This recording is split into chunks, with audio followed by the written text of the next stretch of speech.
Hi guys and gals and all my non-binary friends. So today we're going to Kentucky. Before we can even get started, fuck Daniel Cameron, fuck Mitch McConnell. Please get them the fuck out of there. Like, Kentucky, y'all deserve so much better. Y'all deserve so much better. Like, y'all deserve so much better. And I'm gonna leave it at that. Let's go to Kentucky to check out their ballot. All right, and Kentucky has 8 electoral college votes. Look at y'all with those 8 electoral college votes.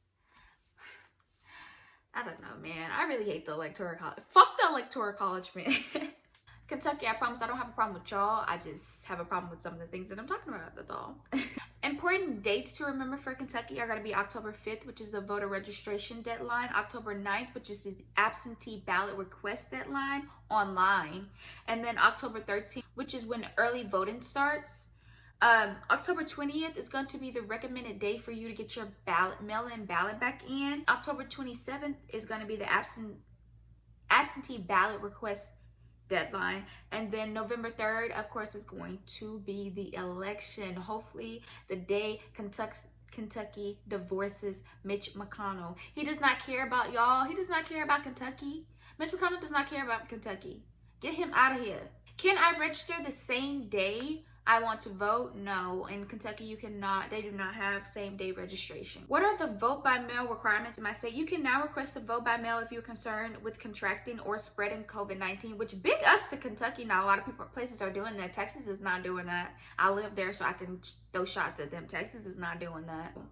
Big ups to y'all. If you intend to vote in person, do not request a mail-in ballot. According to Kentucky regulations, once you've requested a mail-in absentee ballot, you cannot vote in person unless you did not receive your ballot by October 28th. They recommend that you send in your ballot October 20th, just so you can have a lot of, like, time. You don't want to worry about delays from the USPS. Again, fuck Mitch McConnell going along with Trump's bullshit with destroying the postal service, but we digress. Does my state require my ballot to be postmarked or delivered by election day? Mail-in ballots must be postmarked by November 3rd, which is election day, and received by November 6th. Do I need an ID to vote by mail? You must provide a copy of an acceptable ID when you apply for your ballot. Your ID must show your name and a photo and must be issued by one of the following: United States or Commonwealth of Kentucky, United States Department of Defense, a branch of the Uniformed Services, the Merchant Marines, or Kentucky National Guard, public or private college, university, or postgraduate technical or professional school located within the United States, any government entity located within Kentucky. So my non-mail ballot return options. I always struggle with this question. If you're concerned about postal delays, you can return your ballot to a drop box at county clerk's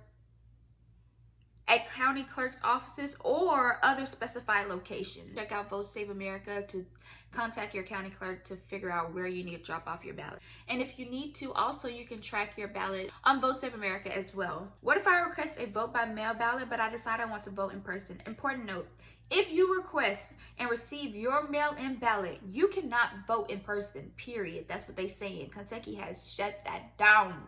According to Kentucky regulations, once you requested a mail-in absentee ballot, you cannot vote in person unless you did not receive your ballot by October 28th. So if you still haven't received your ballot by October 20th, you still have to wait until October 28th to see, and then you can vote in person. Can I vote early in person? You can.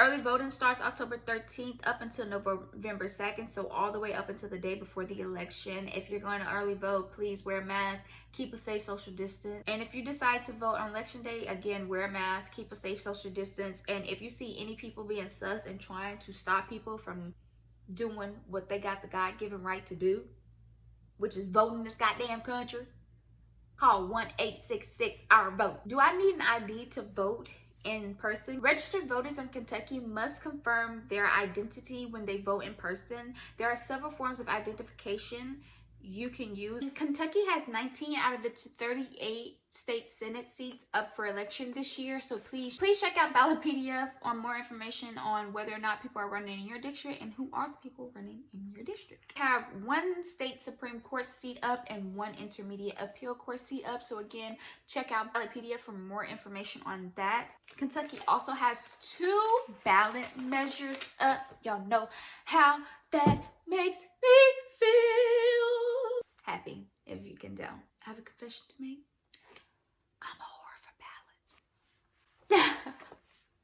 So, Constitution Amendment 1 adds a Marsy's Law to Kentucky's Constitution.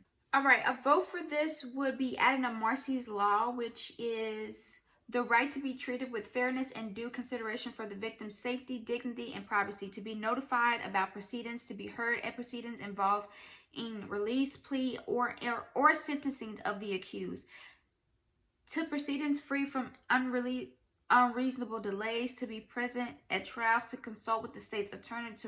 So basically adding a lot of rights for victims, which I mean, I don't have a problem with, but you know, let's talk about that. Let's talk about this criminal system. We need to abolish prisons and police, and that's just what I'm going to leave with that. And I know I'm talking to Kentuckians, but did y'all not just see Kentucky police murder Breonna Taylor? Did y'all miss that? I don't know. But anyway, I love that we're giving victims more rights. That's amazing. And that's going to be the first ballot measure. And then the Constitution Amendment number 2 extends the office terms of circuit court clerks, Commonwealth attorneys, county attorneys, district judges, and changes licensing requirements. Whoa, that sounds like a lot.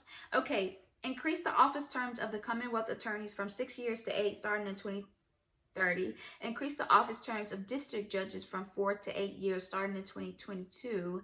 And change attorney licenses requirements for district judges from 2 years to 8 years beginning in 2022. All right, this is my thing about term limits. I feel like the way it works now, when people have 2 years, like when they just have 2 years in office, and in theory you think, oh, then they're going to be having to speak more to the public and be held more accountable, which is what you want. But what really ends up happening is that they end up dealing more with donors, and people are going to be able to give them money, because campaigns cost a lot of money, because there's a lot of money in politics. And when it comes to taking up media space, it is expensive as fuck, especially when we're talking about Kentucky, but I live in Texas. Texas is one of the most expensive media markets there is, because I want short-term limits, man. So when I see all of this ballot and all of them are trying to increase the term limits, I'm like, I don't think that's a good idea. Like, I don't think anyone should be appointed a lifetime of anything. Like, the Supreme Court, it should not be rigged to where people are up there until they die. We should not be. And think about that. Then we're all just holding our breath for someone to die. Are y'all insane? That's crazy. So that should not be a thing, but it's just also tricky, because you don't want it to be so short that they are spending more time dealing with people who are more, you know, pocket heavy, who don't have the best interests of individual constituents at heart. You know what I'm saying? They're thinking about their agenda and their corporation. That's the only thing I feel about. You know, I don't think that increased term limits is a good idea, but I understand why people feel like they need to do it, just because a lot of times people end up just continuously running a campaign like we saw our fucking president doing, instead of actually running, you know, the office they were voted into. So yeah, those are gonna be the ballots. Again, that's why I love ballots, because they get us into these interesting little topics. And Kentucky does have municipal elections this year, so these are the 2 counties in Lexington. I don't know why I can never talk. And Louisville. So if you live in Lexington and Louisville, Kentucky, check out Ballotpedia for more information on your municipal elections, guys. And you, as well as scoreboard, you guys have 2 elections, scoreboard elections going on, and that will be in. Why do I always try to pronounce the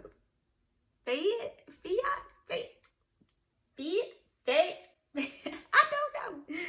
In Jefferson County. It's 2 counties, but I can only pronounce one. That's gonna be the end of the video. I hope that you guys found this video informative. I hope that you check out the links down below in the description box to get even more information than the tiny bit of information I can even give you.